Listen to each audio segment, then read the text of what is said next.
Africa.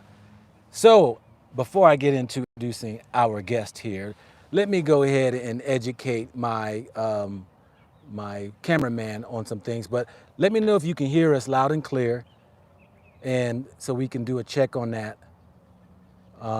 So y'all go ahead and let me know if you can hear us loud and clear. Check one, check two. We are here in South Africa, here in Johannesburg, coming at you. Okay, so you can hear, so you come over, let me show you. So you can see people right here, they're gonna be coming on. And what you would do is you would hide user from channel, okay? And so you would push Click that, on it. because sometimes you'll see something that has like, XYZ sex channel or something like that. That's not people talking all that. Okay, you can hear me loud and clear. All right then, well, let's get this together because we have us an interesting guest here who is, all right, so let me introduce, or let her introduce herself, because I don't like to mess up people's introduction. And we are here in South Africa with our Yes. sister, a South African, that they would call you colored. Yes, I am technically supposed to fall under the colored group in South Africa. Now, we know that apartheid, all that was supposed to end, and everybody's just everybody, right? Yes. And so now, is there still this system, you think, in place?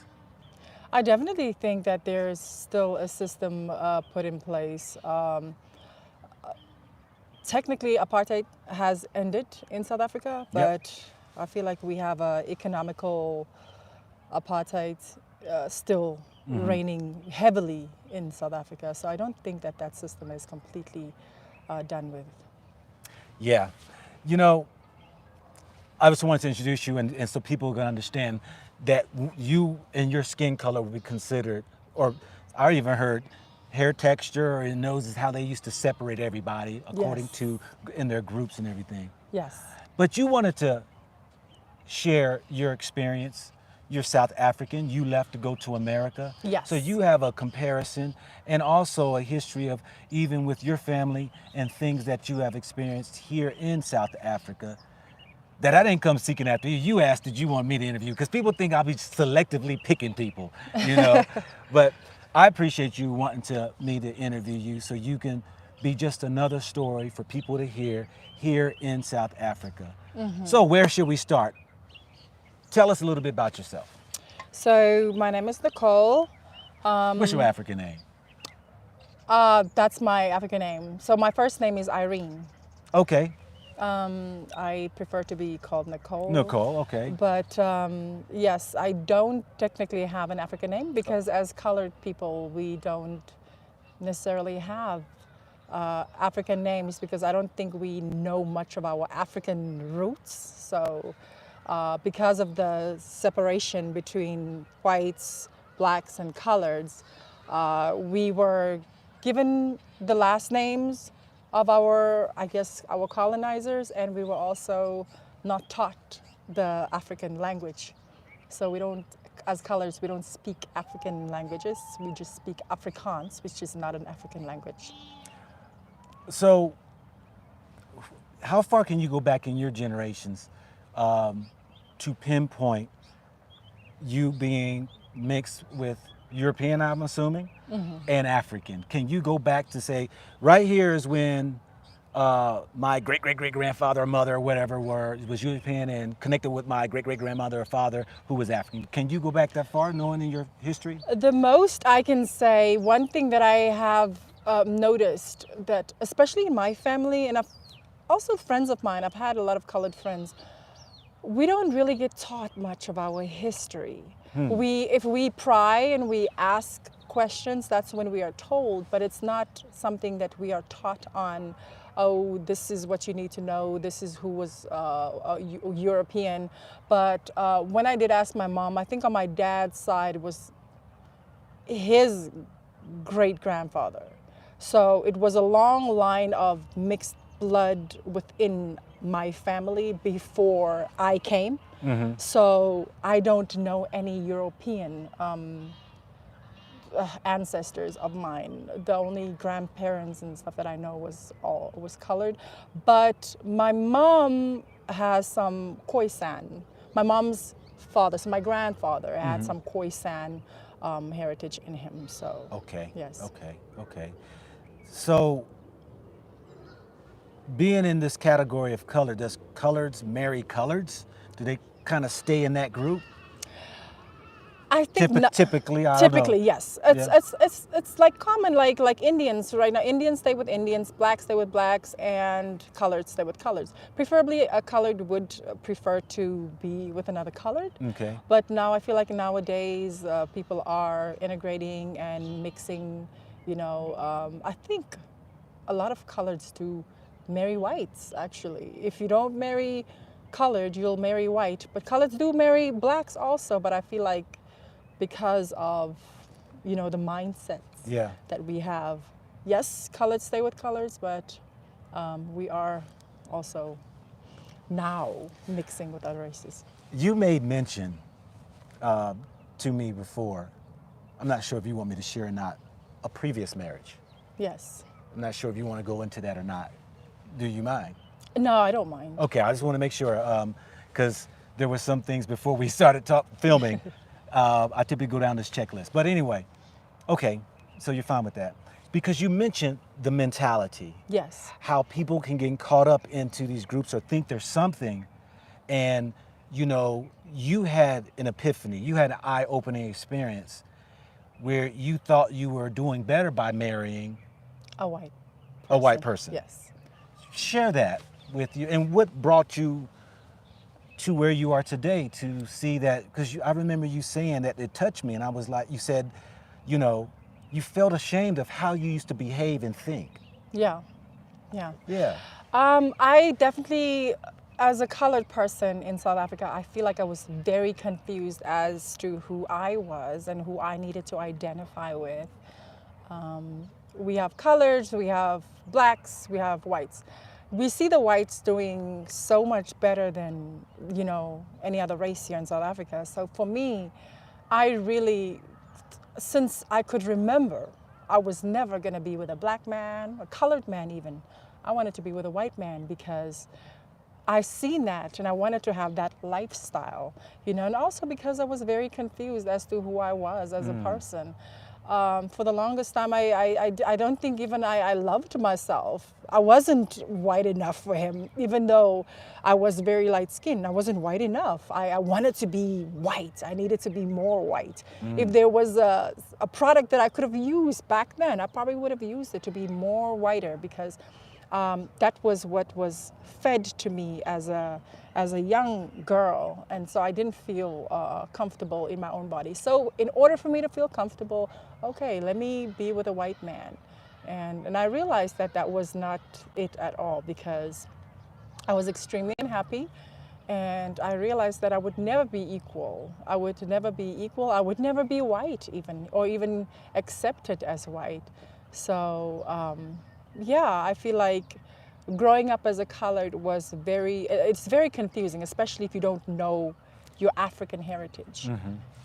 It's just being swept under the rug. You ask your parents, even my parents have been brainwashed. And the reason why I share this is because I do see a lot of coloreds still being brainwashed. If we have to say today, let's do away with the terminology colored, I feel like a lot of coloreds would riot and they would protest because they enjoy being colored. But it's an insult because you don't even really know who you really are. And those are, I know who I am, I know my last name, I know my grandfather, I know. You don't know who you truly are as an African being because you're not really being taught on your African ancestors. So I feel like I was very brainwashed when I went into that marriage. And I was very young also. I was extremely young. I was just turning 18 when I decided that enough is enough for me. I'm done with trying to be a colored. I'm going to be white now. I'm going to marry a white man. This really strikes, and I'm trying to hold myself back because, and I'm going to say it like it is, people think I hate white people, and I don't. I keep telling people, I hate this white supremacist society. Yeah. And even those white people who think that they are better than others because the system has fed it to their brains too. Yes. Yeah. That they're better than. That they're caught in this illusion, this smoke screen of, or this lie. And I had a conversation, and I don't care, I'm gonna say it, my brother, he might get mad at me if he sees this, I don't care. But he was married to a white woman, he has his children. Mm-hmm. My nephews, they are mixed, they're light skinned like you. Mm-hmm.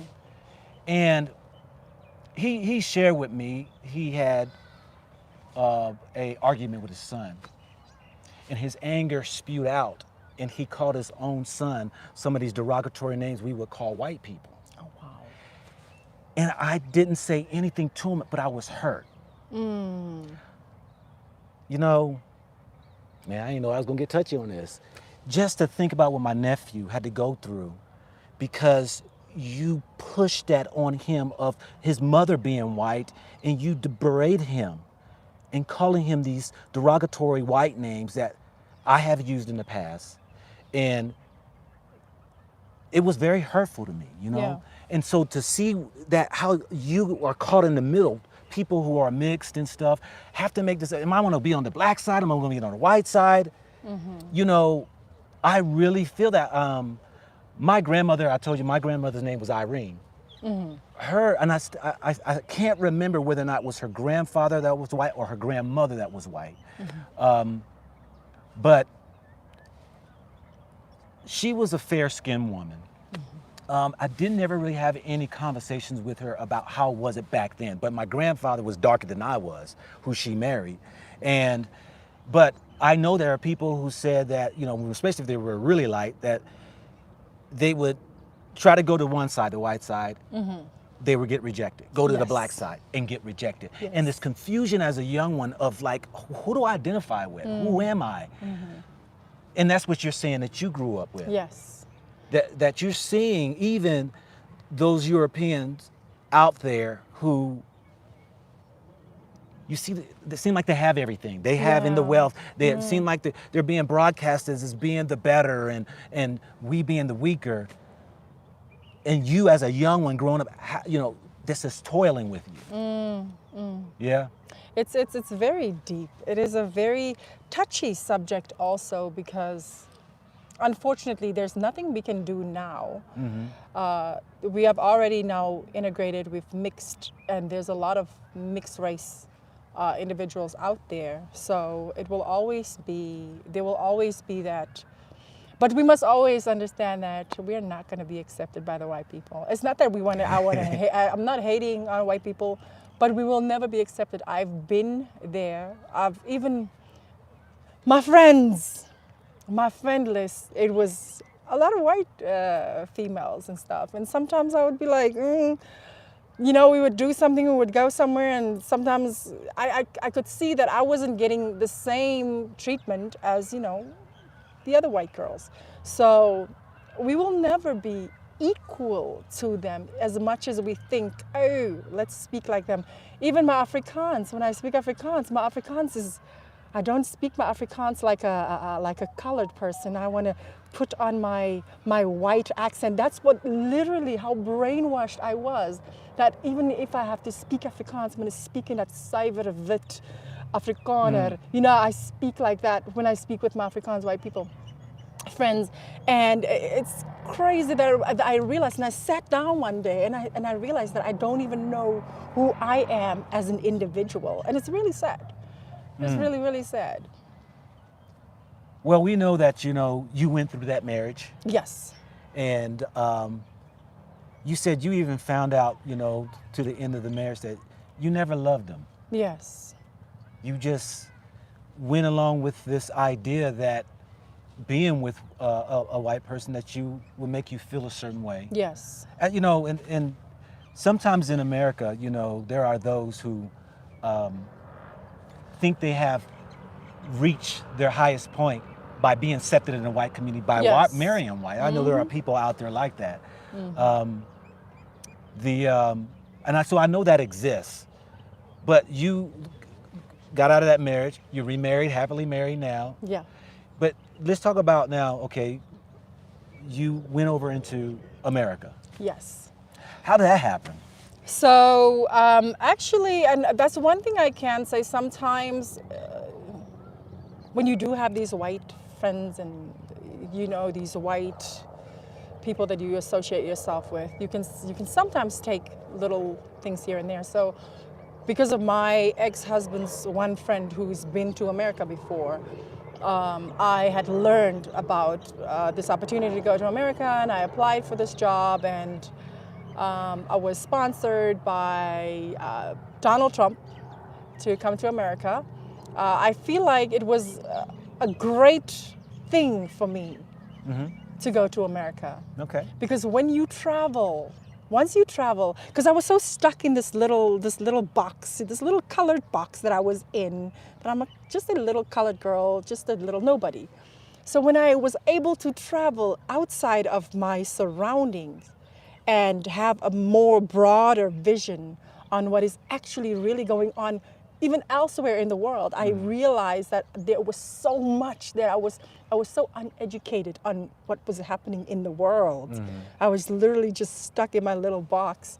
And going to America, I met my husband, who's African American, and that's when my journey began. My journey to self-discovery began, me embracing myself as an African person, me denouncing myself as a colored person, me also letting go of my religion, because I was born a Christian and you couldn't tell me anything about nothing else. I didn't want to hear about anything else. So I was able to learn more about a lot of things that I would have never learned had it not been for me traveling and meeting people who were more, and it's sad because we're supposed to be in Africa. This is our land. We're supposed to be taught more here in Africa about who we are as a people. And I never came across any friends, any people, because I did have my African friends also. I was never taught anything because I feel like we're all just, we're in the system and we're just following, So I feel like when I did get that opportunity to go to work for Donald Trump, that was an eye-opener also. But that's where my journey to rediscovery started. How did you like America? I think America was good up until a certain point. It was fine for me. It wasn't the greatest. It's not. I learned quickly that this glitz and glamorous lifestyle that they do portray on the TVs and stuff, it's not how it was. I would work with people. One time I was working with somebody who came into work, was like, I needed $20. I need to get back to work tomorrow. I need $20. I was like, you don't even have a $20? Like, I couldn't understand. Yeah. Americans are struggling too. Yes, exactly. Yes. I was very, very taken aback. I was very surprised to learn that there is poverty in America too. There's struggling in America too. There's a lot of inequality in America. It's not necessarily the answer. Yeah. But I do say traveling is good just so that you can go and learn. Definitely. You can go and let it see for yourself, because I always wanted to go to America, always. You know how it started? My first time that I said to myself that I was going to go to America, I was a young girl. These missionaries, I didn't tell you this, these missionaries came from America, and it was all white.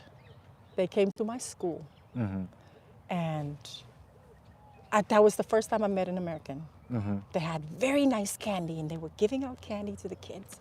The old trickery, yeah. Yes. And there was this very nice white lady. Her name was Amy. And I said to myself, I want to go to America. I want to go and have this candy. I want to go and live that life. They were telling me about America, and I was like, I'm going to go to America one day. So I think it never left my subconscious that I really wanted to go.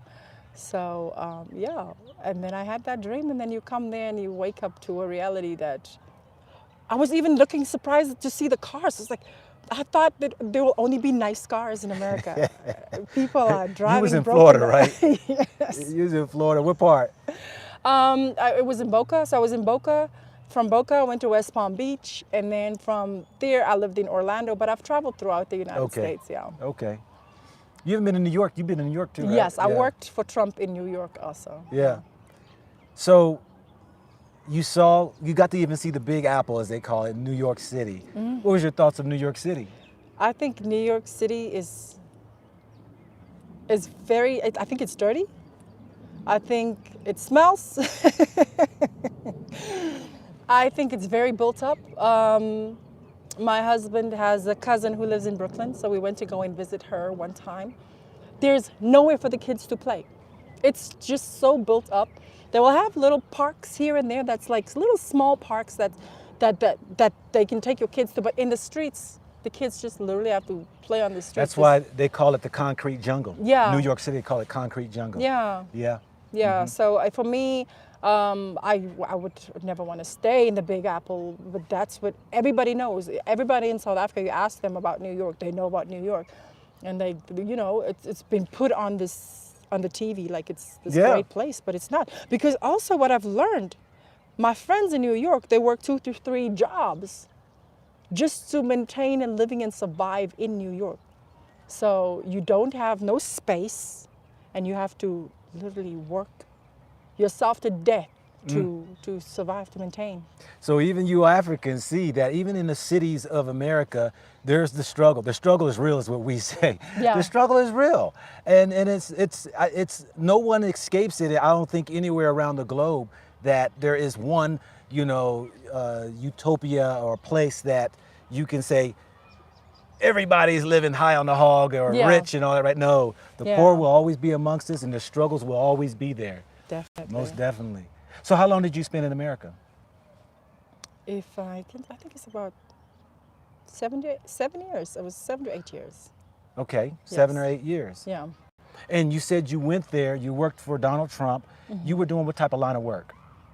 So I was working in the hospitality industry. So, but for Trump, I was at Mar-a-Lago. I was doing his reservations. I was doing reservations for them. Okay. Up in New York, I was working in the restaurant, on their golf club in Westchester. Yes, Okay. Westchester, New York. Yes. So so it's the hospitality field. Okay. Yeah. Okay. And so, what are some of the similarities or differences that you find from there to here? Because I know it's a city here, like you said. You've compared the how here in Johannesburg it's just buildings and everything. So we see the similarities there. We see that you can go into some areas and it stinks, it's trashy, and all that there. But you decided to come back though. Yes. So your comparison was, I guess, why was it that you wanted to go back home? Come back home. So me also learning more about my history and also how America and the West has an influence on Africa and how they're feeding off of Africa and literally getting rich off of Africa. And also seeing what my husband was going through, in America, in their system, it made me want to return home and do better for my children. And also to embrace who I am, not to run away from, because I literally was on the run. I was trying to run away to a utopia, and I found out that there was no utopia. Yeah. So for me, it was just the realization of coming to terms with who I am, and also understanding what is better for myself, for my family, for my husband, who was, like you've heard his story, falsely arrested in America.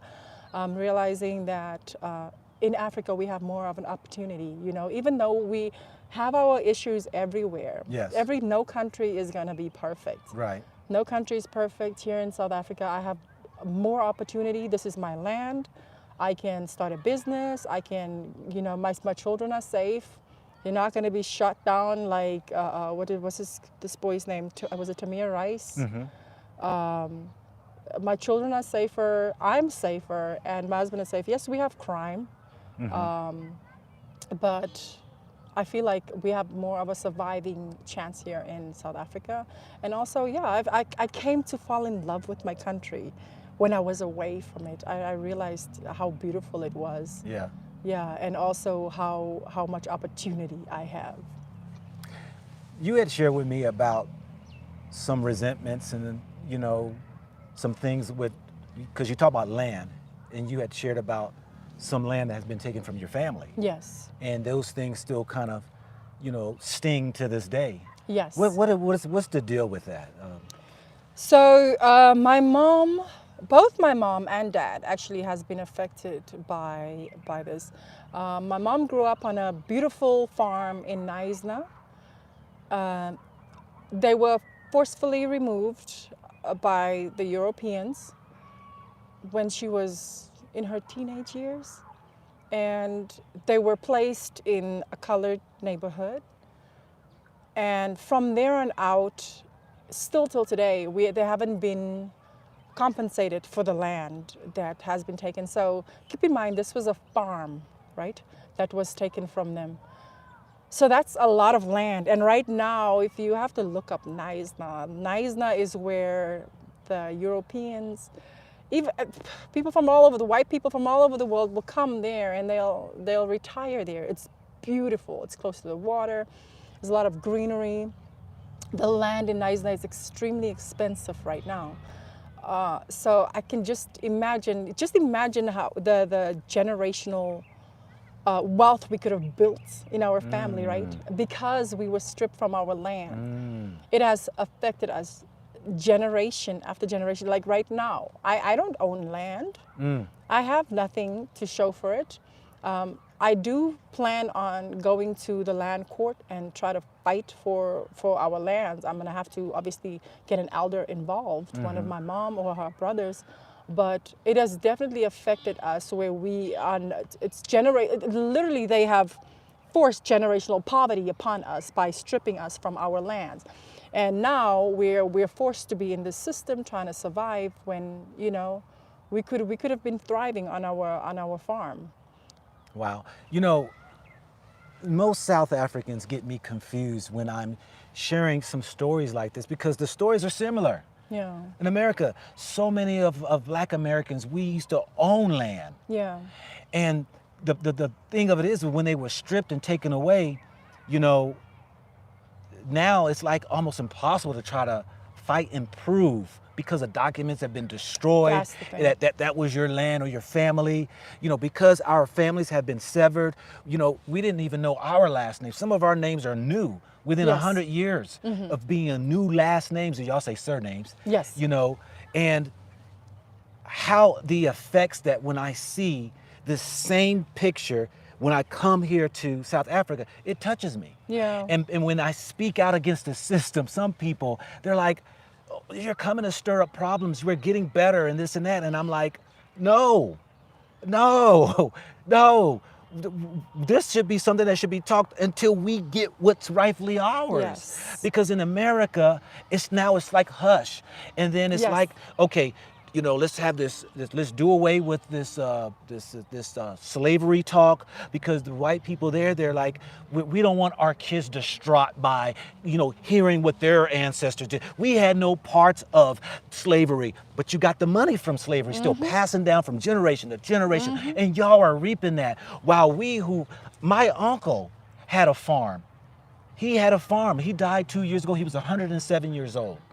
And he told me his story. I interviewed him 3 years ago, and he said he had land there in North Carolina.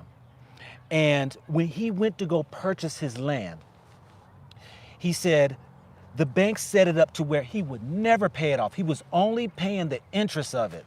Wow. And he said when he realized it, he said, I will never own this land. Wow. And this was land he had bought that he heard that our family had some land around there in the area, and he wanted to get some of that land, so he bought some of that land. But because of the slyness of the banking system, they had it to where he would never pay on the principal, he would never pay that land off. So he turned around and sold the land and moved to New York. That's really sad. That is really sad. And so many farmers have been squeezed out by taxes being raised on them. They have been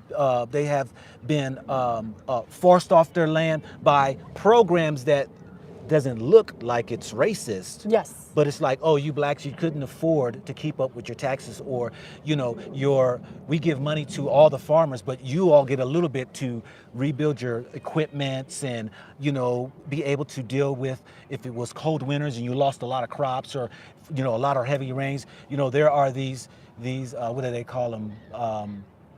You get these, I forget the name of it, but right now today, because you're talking about farming, Yes.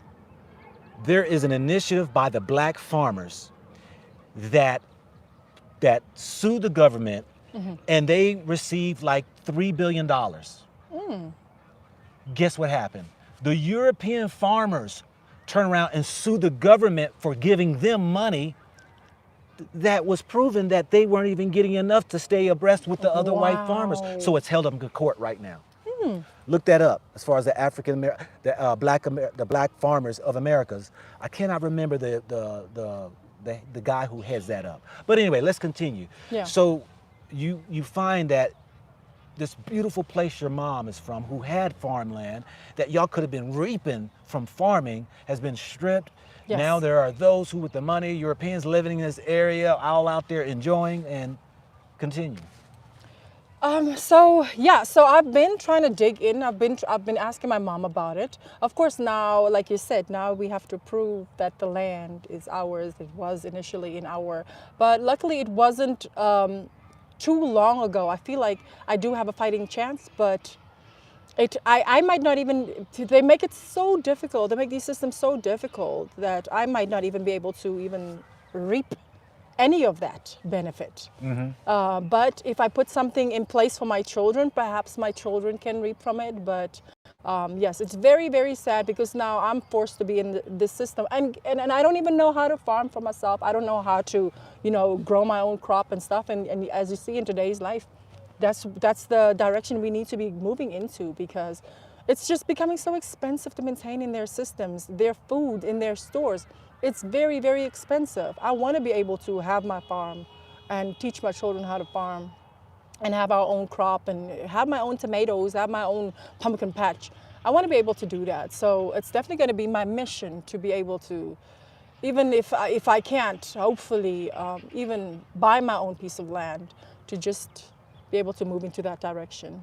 Yeah, you know, another soft spot for me, and you know, this isn't even about trying to stir up anything. It could stir up the spirit of people who can get these initiatives going in order for you and so many others to be able to get land back that is rightfully theirs. Yes. I called you over, brother, because she's talking about her beautiful family, and bring your baby in so that people can see. Their son is back home asleep. So, but I interviewed Jermaine yesterday, family, but Say hi. it's where you were living a life in a previously marriage where you were unhappy, and you're happy now. Yes. And it would not be right for me to call your family in and say, hey, this is the joy that you speak of. Yes. And what you want to leave for your children. Yes. What y'all trying to do for your children. Yes. That, you know, every last one of us should be. You know, I mean, I know people talk about the reparations in America and stuff, and I'm saying I'm all for that, and we've been talking about it. But if people would rise up and say, you know, our children deserve what is rightfully theirs. Yes. Even if you don't think it's for you, our children deserve it. And we should be the voice out there for our children, because why is it that they're going to have to follow the footsteps of struggle when something was stripped from their family members? Exactly. You know? But let me ask you, so you all are taking that through the system of trying to be compensated or what have you for it and all that there. How are you doing now? Y'all have gotten here, you've been here, what, a year and a half? Yes. A year and a half? How has that adjustment been for you? And what do you foresee yourself and your family here in the next 2, 3, 5 years? In the next 5 years, I definitely see myself. I don't see myself as just being a slave to the system. I want to build my own business. I want to have my own business. The transition from America to South Africa, I don't think it was a perfect time for us because of the pandemic. of course. So it hasn't been such a smooth transition, but things are definitely starting to fall into place. I didn't get all the support that that I felt like I was gonna get initially, but I feel like eventually, because of the level head that I have now, I'm not raging no more, where my head is all over the place. I know exactly what I need to do and where I need to go. So I feel like in the next 5 years, I see myself very successful. Hopefully, preferably homeschooling my children and teaching my children how to be entrepreneurs. Wow. Yeah. Wow. Wow. Say one thing. Come on in. Yay. I wanted to say some welcome. I was here yesterday with Mr. Go Black. He's with my beautiful wife today. What I wanted to say was, share with them. That's why I was saying we need to come back here and fight. You at least know your land. Yes. A lot of us African Americans, we don't know our land. And I felt like it was important for us to come here and fight for what's rightfully yours. Yes, that is very important. Mr. Go Black was saying something earlier, and I wanted to touch on that. We are now taught that, oh, it's in the past. Leave it in the past. Let's forget about it. Sweep it under the rug. What happened in the past must stay in the past. It's not in the past if we're still affected by it today. If we haven't been compensated, it's not in the past. The Jews can say what they experienced is in the past because they've been compensated. Still being compensated. Yes. Yes. Given their own land. Yes. Yeah. Yeah. We are still poverty, like generational poverty, is being passed down from African family to African family here in Africa on our land. When I go to these beautiful neighborhoods here in South Africa, majority of the people living there are white people. This is our land. We're supposed to be thriving. We're supposed to be building up our own beautiful communities, have our own beautiful African communities. And it's not happening for our people. That's why we cannot just sweep it under the rug, people. We can't just say, oh yeah, it's in the past. Let's let it be. It will never just be, because our children are being affected by it. Right now, a lot of our kids are going into crime because they're forced into a system where they have to maintain and survive, and they cannot, They cannot. It's very, very hard to survive in this system because majority, even the corporations are being ran by them here in South Africa. So I feel like we do need a reform of the system. I feel like we need to fight for what's ours. I will not let my granddad's land just go. I need to fight for it. Wow. Man, I'm touchy today. I don't know why I'm so touchy today. Man, come on now, he's want to zoom on me, catch my watery eyes. What you say is what I've been saying here, that the Lord put on my heart the other day. The Lord puts things on my heart like in these illustrations and stories. And I said this to you yesterday. When I'm here in Africa, and now I'm in South Africa, I've been saying this right here for the last week or so. And it's this, to get the South Africans to understand, you own a house. You've heard this. Mm-hmm. You own your own house and somebody comes in to take it over. And then they put stipulations on you in your house, but they got control over your house. And then because you submitted to their authority, you start to complain and they hear you and they say, we'll lift some restrictions up. Yeah. But then in the same breath, during that time, you have kids. And your own children look at you in your eyes and say, Mom, Daddy, I thought this was our house. Yeah. And then you can look right back in your kid's face and say, but it's better than what it was before. And then I say, your child should look you in the eyes and say, it will never be better until they get the hell out of our house. Yes. This is what you're saying, that you hear people say, sweep it under the rug, just let's move forward, let it go. Let it go and let them win. Yes. Some people asked me yesterday about purchased property here. And I was like, I don't know. I said, y'all have noticed I have not shown no properties. When I was in Rwanda, Yes. And I was there, and me and my wife was looking around and stuff, you know, because we're trying to find us a place here in Africa, a base place. Yes. And we got some investment in Tanzania and ball place in Ghana and stuff, but we still don't know if that's going to be the house, the base place. But in Rwanda, because they went through their genocide, and we know the French was in the middle of that to cause the division of two people, and a Yes. war sparked off. Yes. When I got there to talk to the people, I said, there's no way I could buy property or land here in Rwanda. This is for the Rwandans. It is not for me. For me to buy property, and Rwandans are coming back all the time. And for me to be sitting on their land that their parents had, that they were ran out and was moved out, for me to be buying a house that maybe they lived in, there's no way I could do it. Yeah. And that's how I feel about South Africa. Yes. How can I come in to buy land or buy property when I look at my brothers and sisters who lost it to others? Yes. I would be just as guilty as those who came in and took from. This is how serious it is to me. What I think is, if you don't buy it as a black man, the white man will come and he will buy it, and he'll put his children on that land, and they will thrive off of it. You know, I feel like that's why we want people from the diaspora also to come back, is to invest in the land, to invest in the properties. It's not that you're coming and stealing from our people. The white people are coming in by the boatloads. We have celebrities, American celebrities who own homes, in white celebrities who own homes here in South Africa. You know, so for us as black people, we shouldn't feel that we don't want to come in and basically overstep our welcome. We need to actually come and invest so that we can basically take back some of our land. At least it's going to be in a black owner's hand. Yeah, I mean, that's the point.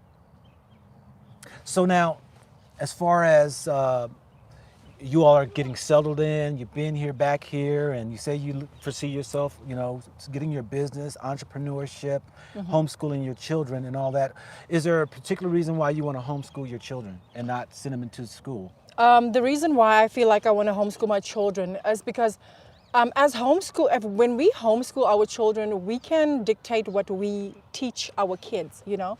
They have these systems that they have put in place that it's a universal system, right? That they teach us everywhere. And it's literally just to create, soldiers that will follow their narrative. So me taking back my power, me being able to teach my children, I can teach them everything that they need to know, and also more on how to farm, how to take care of themselves as spiritual beings also, because we must also understand that there is a big spiritual warfare. And I want my children to understand that, you know, what we always see with the physical eye is not necessarily how it is.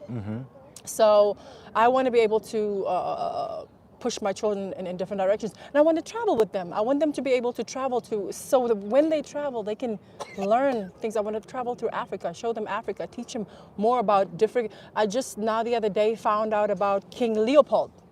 I never knew about Leopold. They didn't teach me that in a South African education system. So I want to be able to teach my children and help them grow to not be so oblivious as I was. Wow. Yeah, education, home education is the most important. Yes. I mean, schools teach you books, Yes. you know, and rightfully so that, you know, there's information, whether it's math and whether it's, you know, knowing history or sciences, and, you know, all these things are very important. Yes. But I think the most important thing that is really being overlooked is us educating our children in how we can go forward and not necessarily be, like you say, the workers, but yet being our own boss, our own power. Yes. That's so important. Yes, You know, taking our power we're back. typically wanting, you know, to send your kids to college, go into the workforce, Yeah. and then go ahead and do that. Yes. And there are some professions that people have interest in that is going to require those educations, you know. But really, if times ever got hard, you can never take away from the knowledge a person has on how to take care of themselves. Exactly. Yeah. Exactly. And you know, that's what I'm going to do for them as a foundation. Whatever they want to do when they grow up as individuals, I will, you know, support my children. If they want to go to university, I will support them. But just so that they can have that foundation, that fundamental, because that's where it starts. When they're so young, Yes. that's when we need to be able to plant that seed, and it will go a long way. Yeah. Yeah. You know, I had said earlier today the heroic move that you and your husband made coming from out of America because of the influence and the pressures from the agendas that are pushed on our youth today. Yes. You know, and this whole scene of this black culture that is destructive. We see that the system of, you know, white cops having disregards for the lives of black men and women, and the judicial system that is owned by the private sectors of incarcerating more people of color than even the Europeans that statistically is shown they do more crimes. Yes. We see all of these things, and that y'all made this powerful move in the sake of the security and well-being of your children. Yes. That's a heroic move. Yeah. And so I'm thankful to meet you and your husband Yes.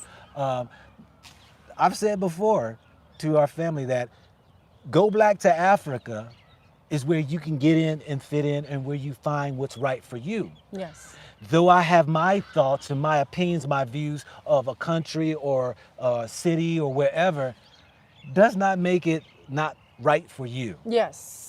Yes. And so I thank you for giving me the interview, but I want to, one, for you to shed light on you all's YouTube channel. Yes, I did forget to mention that. So we have started our own YouTube channel. It's called Make Africa Great Again. You can check it out. We also trying to change the narrative of Africa and share our experience here in South Africa. Hopefully, as time, you know, with time, we'll be able to go within Africa and see some more of Africa. But we have started here and we are growing. Yes, check it out, Make Africa Great Again. And they're going to be starting their tour business here shortly. Yes. Because, you know, they, number one, have a, come on in. Come on, brother. What better way to come to South Africa and have a South African Yes. who knows where to show you and give you some history and connect you with some of the museums and places, as well as a brother who's come out of a place of damn Erica. Put the D in front of America, capitalize the E, damn Erica. But even supporting brothers and sisters like this when coming in, that you're not tied to other tour businesses that may not be like brothers and sisters who Yeah. are trying to do their entrepreneurship. And so y'all gonna look at launching that tour business too as well, yes, right? very soon. Do you have a WhatsApp that they can reach you, or an email or something that those, because I received the email yesterday that I sent to you all, a sister who wants to utilize you all's experience in her coming here in South Africa, but how can they reach you? So you can reach us on our on email. Our email is king44.gt, G for God, T for tiger, at gmail.com. So king44.gt at gmail.com. And then you can also reach us on our Instagram. It's make_Africa_great_again_. And then our WhatsApp, we will also, I guess we'll give it to Mr. Go Black, but you can reach us on +27 65 865 4656. Yes. Y'all got Yes. it. And I Now, wanted to say, Mr. Go Black was telling me that we need to do this, and so we are looking in the future to even do consultations for people who are looking to come here and maybe want to know what areas to be in, like Mr. Go Black, to be safe. We can help you guys out because she knows the areas, we know the good areas, and we will try to let people know what environments they might feel more safer in the near future. Because Mr. Go Black was telling me we should do Yes. that, give them itineraries. Yes, yes. yeah. And you all live out in this area, the Kensington area. What's it called here? Yes. Kensington area. Yeah, I mean, and this is a community outside of the city, and neighborhoods with houses and things like that. It even got its history. But make Africa great again. You said you worked for Trump. I did. And his thing was make America great again. Yes. And do you know, and for those who are watching, majority of the black folks who's up in my age said, please tell us when America was great. Yes, yes. But we know Africa was great. Yes, yes. So I like the name Make Africa Great Again. Yes. But in America, coming from him in the era of what the history is in America, please tell me when it was great. Exactly. But Africa was great, and it will be great again. Yes, it Yes. will. Any closing words, my sisters, encouraging words for people, either to come visit Africa, South Africa, anything that you want to share in closing? In closing, I guess I would have two statements for people who do want to, people in the diaspora. If you don't want to move to Africa, come and visit. You know, I've had friends in the United States, African friends who go to these islands. Come and visit Africa. It's beautiful. Your money goes a long way, and you can educate yourself more on the people, the local people, and their traditions, and maybe fall in love with Africa. Also, what I wanted to say to my fellow South Africans, my fellow Africans, basically, I wanted to say emancipate, free yourself from mental, intellectual slavery. Let's educate ourselves on who we are as a people and understand the power that we have on our land, right? This is our land. We need to take our power back, understand the power that we have, and not in this realm just, also in the spiritual realm. Yes. Can you say that in your mother tongue? En Afrikaans. Because Afrikaans is your language. Yes, Afrikaans is my huistaal. Vry yourself van. You see, I haven't spoken Afrikaans in such a It's long difficult. That's okay. That's okay. I didn't know if you was, wanted to even speak in the Vry language or yourself whatever. van. So, yeah. but anyway, I thank you all for at least allowing me to do this interview with you. You have a beautiful family. It's good to see that you are happy now, and I wish you much success for you all who are coming to South Africa, whether to visit, whether to move. And you got me thinking that should I buy property here, because you said everybody else coming in here, Yeah. and I can be just an extension from our brothers and sisters to even make way. Yeah. So check them out. I'll have it in the description, their information. Yes. Until then, family, this is your man. This is your, Girl, you're women, not your girl. this is your Man.